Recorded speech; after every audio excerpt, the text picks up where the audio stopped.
Merhaba arkadaşlar, Tarkan Özvardar ben. Bugün YouTube kanalımızda sizlere köpeklere farkına varmadan yaptığımız kısıtlayıcı ve rahatsız edici davranışlardan bahsedeceğim. Genellikle günlük yaşantı içerisinde köpek sahipleri köpekleriyle olan ilişkilerinde rutin tekrar eden rahatsız edici davranışlarda bulunabilir ve bunu farkına varmadan yapabilirsiniz.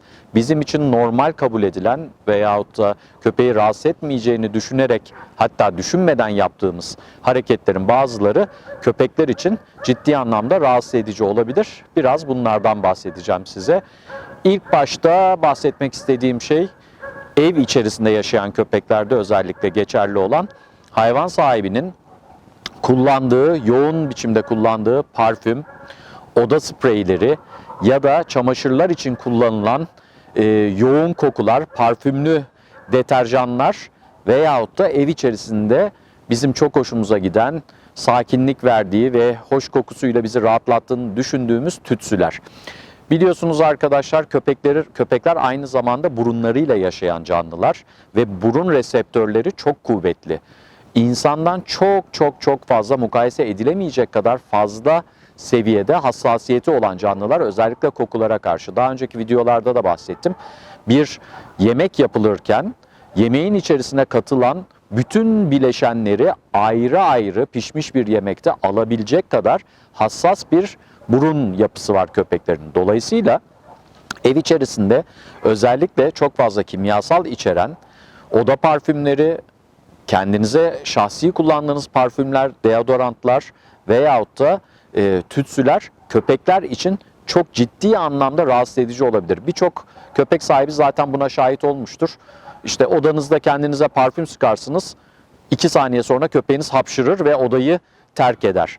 Bu da çok yoğun bir şekilde reseptörlerin yoğun kokuya maruz kalmasıyla şekillenen bir şeydir. O yüzden özellikle köpek besleyen insanların dikkat etmesi gerekli olan şeylerden bir tanesi, köpeğiniz evdeyken en azından tabii ki kişisel bakımda kullanmanız gereken parfümünüz, işte deodorantınız mutlaka olacak ama en azından köpeği oda dışına çıkartıp bunları kullanmak, bir sürede odaya girmesini engellemek, yoğun evdeki kokuları baskılamak veyahut da evin iyi kokmasını sağlamak hedefli olarak yoğun oda parfümlerinden kullanmamak, çamaşırlarınızda yoğun parfümlü kimyasal deterjanlar kullanmamaya çalışmak ve en önemlisi de tütsü mümkün olduğunca kullanmamak. Eğer o evde bir köpek yaşıyorsa ciddi anlamda rahatsız edici olabiliyor. Yine farkına varmadan yaptığımız rutinlerden bir tanesi de köpeği çok miktarda beslemek.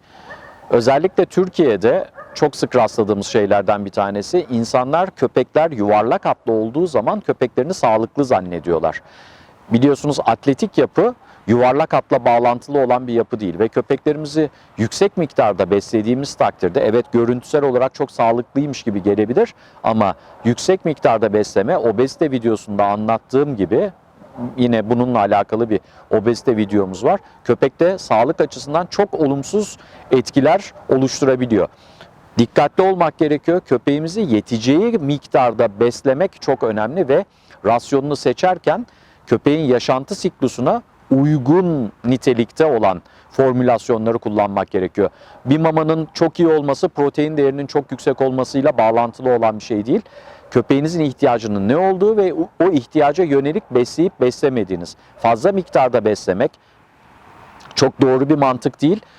Köpek de rutin yaşantı içerisinde eğer stresle bağdaşık bir yaşantısı varsa, rutinde çok fazla egzersiz edilmiyorsa, hayatındaki en büyük şey yemek yeme olabiliyor. En büyük seremoni bu olabiliyor. Dolayısıyla da verdiğiniz yemeğin ötesinde yemek istediğinde sizden, özellikle kuru mamayla beslenen köpekler için söylüyorum, karşılık gelmemeniz gerekiyor. Çünkü kuru mamada mekanik tokluk köpek yedikten belli bir süre sonra şekillendiği için mide sularıyla kuru mamanın birleşmesi, ondan sonra şişmesi ve mekanik tokluğun şekillenmesi. Aslında bizlerdeki gibi doyacağınız kadar veyahut da sizin için yeterli olan miktarda yemeği yedikten yarım saat sonra ilk başta doymamış gibi hissedebilirsiniz kendinize ama bir yarım saat sonra mutlaka doyduğunuzu hissedeceksiniz. Köpeklerde de bu şekilde bir efekt var. Özellikle kuru mama söz konusu olduğunda. O yüzden köpeğinizi mümkün olduğunca fazla miktarda beslemeyin. Fazla miktarda beslemek farkına varmadan köpeğe yaptığımız bir kötülüktür. Hayat konforunu çok düşürür ve yaşam süresini kesinlikle kısaltır. Yine yemekle alakalı olması açısından farkına varmadan yaptığımız şeylerden bir tanesi de köpeği çöplenmeye ve dilenmeye alıştırmak. Yani ne gibi? İşte siz bir şeyler atıştırıyorsunuz televizyonun karşısında, fındık yiyorsunuz, fıstık yiyorsunuz, cips yiyorsunuz. Köpeğiniz gelip sizin yüzünüze anlamlı bir şekilde, anlamlı bir ifadeyle baktığında dayanamayıp bir parça cips vermek, dayanamayıp birkaç parça çerez vermek, dayanamayıp meyvenizden paylaşmak ve bunun bir rutin haline gelmesi de aynı şekilde köpeğimize farkına varmadan yaptığımız kötülüklerden biridir. Birincisi, köpek davranışsal olarak dilenmeyi öğrenir ve bu bir süre sonra bir misafiriniz geldiğinde falan rahatsız edici olabilir. Bu sefer köpeğe kızarsınız. Köpek de çok rahat bir şekilde köpeğin de kafasını çok rahat bir şekilde karıştırmış olursunuz. Niçin? Bir gün önce veriyordun, şimdi niye vermiyorsun ve kızıyorsun. Köpekte direkt bir ikilem oluşturursunuz.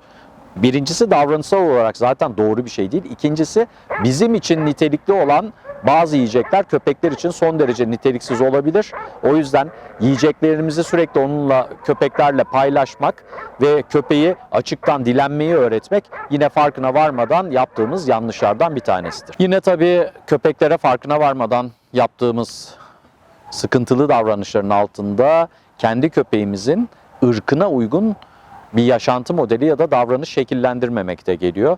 Biliyorsunuz köpekler 400'e yakın ırk var.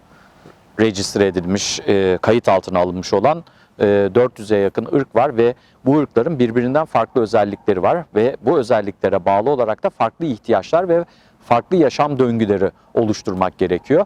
Yine hayvan sahipleri kendi köpeğinin ırkının gerektirdiği gibi bakmamak veyahut da kulaktan dolma bilgilerle, çevrenin etkisiyle işte ben köpeğime şöyle yaptım çok iyi oldu, sen de yap gibi önerilerle kendi köpeği üzerinde de bir takım denemeler yapıyor ama o uygulamalar belki de bu ırk için yanlış uygulamalar olabiliyor ya da yetersiz uygulamalar olabiliyor.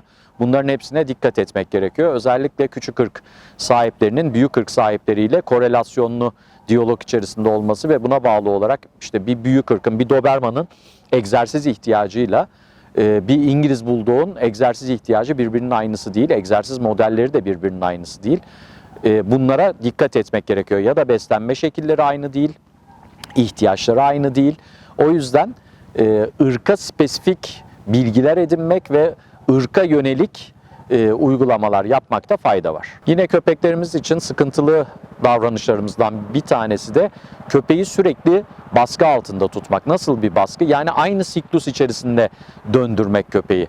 Ne yapmak? Düzgün bir egzersiz programı oluşturmamak, sürekli emir komuta zinciri içerisinde olmasını sağlamak, sürekli ev yaşantısı veyahut da sürekli bahçe yaşantısına mecbur bırakmakta farkına varmadan yaptığımız hatalardan bir tanesi. Özellikle bahçede yaşayan köpek sahipleri, yani köpekleri bahçede yaşayan hayvan sahipleri bu hataya çok düşer. Der ki bizim zaten 400 metrekare bahçemiz var, çıkartmaya gerek yok, köpeği kocaman bahçe daha ne istiyor? Mantık böyle değil arkadaşlar. Her ne kadar büyük bir bahçesi olursa olsun o bahçenin doğru düzgün bir devinimi yok. Her köpeğin dışarıya çıkması gerekiyor. Dışarıya çıkmak demek iletişim demektir köpekler için. Başka köpeklerin idrarlarını koklamak, dışkılarını koklamak, onlarla mesajlaşıp kendi idrarını bırakması, gezinti esnasında yeni şeylerle karşılaşması, tıpkı bizler gibi. Biz nasıl eve kapatılsak bir süre sonra arıza vermeye başlarız. Aynı mantık köpekler için de geçerli. Ne kadar büyük bir bahçeniz olursa olsun, eviniz kaç yüz metrekare olursa olsun hiç önemli değil. Köpeğinizle birlikte rutin gezinti yapmanız, hatta rutinin dışında da arada sırada haftada bir kez, iki kez arabanızı atıp farklı yerlere gitmek, rotalarınızı değiştirmek, birlikte kır yürüyüşlerine çıkmak gibi rutini bozan ve köpeğinizi çok mutlu edecek, yaşantısında çok anlamlı olacak davranışlarda da mutlaka bulunmak gerekiyor. Ve sürekli baskı altında tutmak, sürekli komuta etmeye çalışmak köpeği, bu da doğru bir mantık değil. Sürekli bir hegemonya kurarak köpekle ilişki kurmak da doğru bir mantık değil. Yine farkına varmadan köpeğimizi strese sokmak ve mutsuzluğuna sebep olmak olur. Yine hep üstünde durduğum, sıklıkla gözlemlediğimiz köpeklere kullanılan yanlış vücut dilleri ne gibi tanımadığımız bir köpeğe veyahut da kendi köpeğimiz de olsa sürekli kafasının üstünden baskılı sevme hareketleri, özellikle yabancı biri tarafından yapıldığında köpek için son derece stres verici bir harekettir. Üstten elinizi uzatarak kafasının üstüne baskı kurarak, domine ederek yapılan hareketler. Bunun haricinde köpeğe çok fazla sarılmak, köpeği sürdaim öpmek, bunların hepsi köpekte stres yaratabilecek, en azından onu mutlu etmeyecek davranışlar. Birçok hayvan sahibi şunu söyleyecektir: ben köpeğime sarılıyorum, öpüyorum, çok da hiç de reaksiyon göstermiyor, hiçbir sıkıntımız yok. Biz buna katlanılmış çaresizlik diyoruz arkadaşlar. Normalde köpeklerin vücut dillerinde öpülmek, öpüşmek, sarılmak gibi davranışlar yok. Özellikle sarılma davranışı köpeklerde tamamen hapsolma veyahut da zorla stabilize edilme stresine, duygusuna sebebiyet verebiliyor ve bu da köpeği strese sürükleyebiliyor. Bununla ilgili başka videolarımız da var kanalımız içerisinde, onları da izleyebilirsiniz. Köpeğe sürekli bu tip davranışlarda bulunmak da farkına varmadan köpeğimizi mutsuz ettiğimiz hareketler. Yine diğer önemli noktalardan bir tanesi de genellikle hayvan sahiplerinin zaman zaman ötelediği, köpeklerimizin özellikle yaz aylarında, bahar ve yaz aylarında parazitler mücadeleleri ve rutin aşı programlarını ötelemek, unutmak gibi olgular da farkına varmadan köpeğimizin sağlığıyla dolaylı olarak da kendi sağlığımız ve çevre sağlığını hiçe saymak adına yapılan unutkanlıklar yine önemli noktalardan bir tanesi. Mutlaka köpeğinizin sağlık çizelgesini veteriner hekiminiz takip ediyor ama sizin de ekstra takip etmeniz gerekiyor. Köpeğiniz çocuğunuz gibidir. Çocuğunuzun sağlığıyla nasıl yakından ilgiliyseniz, küçük küçük notlar alıyorsanız, doktor randevularını yazıyorsanız, doktorunuzun size söylediği her ne kadar o program tutsa da siz de köpeğiniz için mutlaka veterinerinizin haricinde program tutup özellikle parazitler mücadeleleri ve aşı programlarına riayet etmeniz gerekmekte.